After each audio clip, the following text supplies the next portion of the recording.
This is Ray's Magnetic Torque Generator 4, the continuation of number 3. I want to show you different types of magnets do different interactions and strengths and so forth. So I have a 1/4 inch by 2 inch disc there. It's set at a diagonal, which I explained in number 3. And we can see that that fires. As we come around to reload, this would be considered my input. So you have whatever it is to bring that around very freely. So I explained in number 3 that if I have output stronger than input, then I have a case for overunity. So here we have a force pushing out. Now if we have that same push going backwards, then we have no case for overunity. But you can see that that's not the case. And it is very difficult to get a rotary that's really clean. Your linear styles are much easier, but I got that going pretty good. So that gives you some push. That's 1/4 by 2 inch. I have a 1/4 by 1 by 1 inch. I use a kind of like a clay there. The whole thing just makes it so it's temporary. So we come here and it pushes through, but not very strongly. Now that isn't against the disc. So if I'd remove that and bring that down closer, I have a principle called second story magnetics. If you get them too close, they'll push away. I'm just starting to push away, but it has enough that here we got a good flash coming through there. So we're coming into the gate, not very much, and we get a good pulse going out. So that's the 1/4 by inch. Real nice. Okay, I have a 1/8 by 3 inch disc magnetic. These are all neomagnets. And be careful with them because they are quite powerful. Okay. So we're setting them at diagonals. That's where I found it. I think that's probably what some of the people that are successful at making these, they're not working with direct north to north and direct north south and that type of thing. I just not going to work. So I think they're working with some type of angles. And I found 30s, 45s, 90s is usually 60s. They all have advantages, but what I'm showing here, they're just cutting the diagonal at the maximum, so they're 45 degrees. So that's our 3-inch style. I want to go back to the basics. I need to really make this clear what's going on with these magnets in the diagonal sense. And I've had partial success with 40 and 90 degree angles, but I've had better success when I have cutting the diagonal. And when I bring this up, I want to show you that there is, this is called a magnetic torque generator, and there's a torque between the two magnetic fields. So let's see if we can get that here where we can. See that torque there?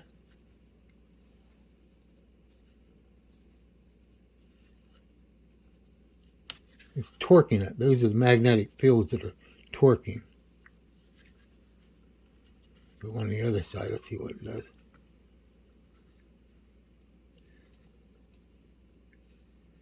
So there are torquing fields going on there. So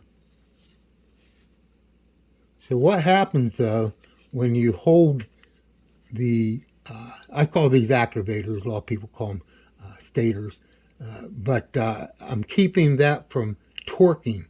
So the torque fields are now converted from, they're still twisting, but because I'm holding it, it cannot twist it physically, but inside there, the two fields, it converted over into a pulse. See how it comes through? Let me get that adjusted down better.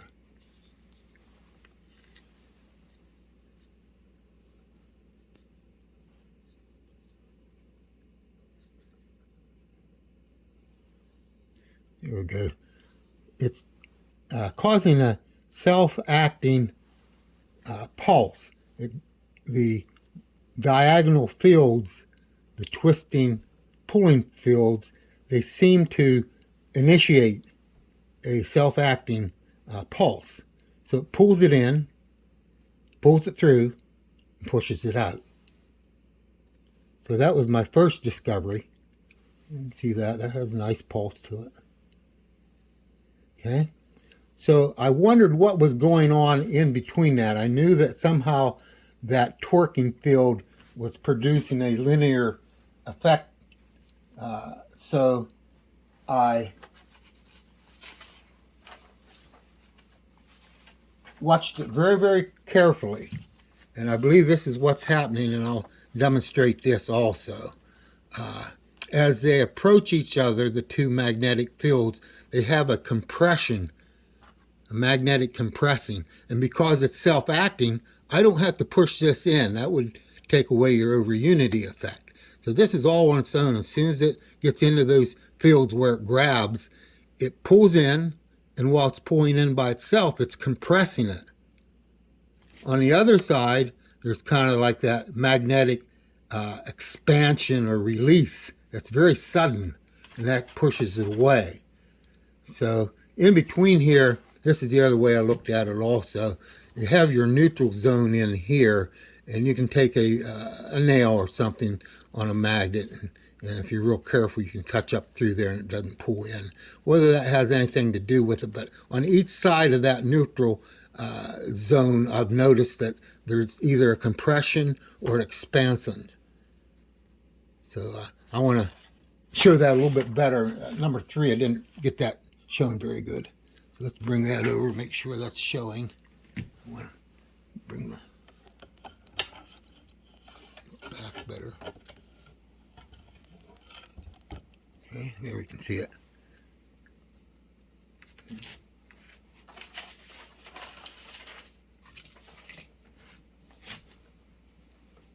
Okay, put a little bar on there, and I'll bring my magnet up. Hopefully this will work and show it. Yeah, so it's not too much strength there. Okay, we're coming up, and you can see how it's pushing down. Well, that's your compression cycle as your magnets are coming together. So, of course, I'm holding it so it doesn't do that. So on the other side, you get through that, and then see how it releases suddenly? So that's why it makes me think that this is a compression. And so it's coming in, compressing itself, and then on the other side, it expands and pushes out. So that's what led me to think that this is probably what's happening between the pull in and the pull through and the push out. So I think that's probably what's happening, and that's very important. So I wanted to make this video to kind of highlight that. So now I'm going to go into just kind of fun type things. Right here, I was using one magnet before at the diagonal. So I thought, well, if I could take that magnet and pull it apart into 2, then perhaps something would work. So these are 1/4 inch, 2 inch, each of them. It's just like one magnet spread apart. So they're each at 90 degrees, so it'd be 45 for each.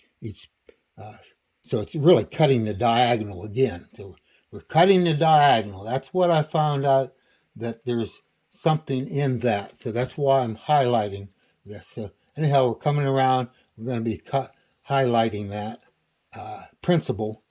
And see how that does that? Of quite unique. I've never seen anybody do anything like that. So I could work with that a little bit more and get more power out of it. But I wanted to show the different variations of different possibilities.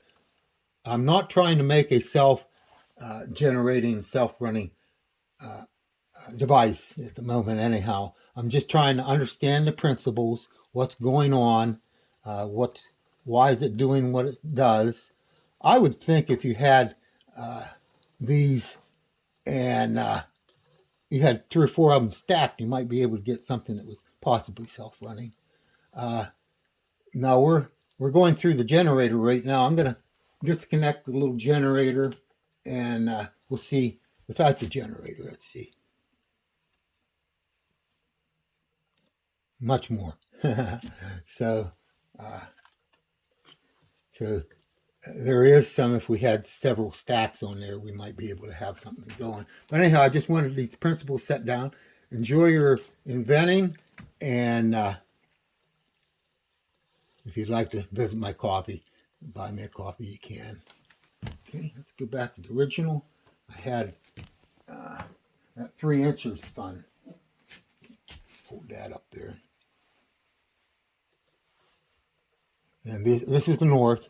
This is the north, and they're set at diagonals.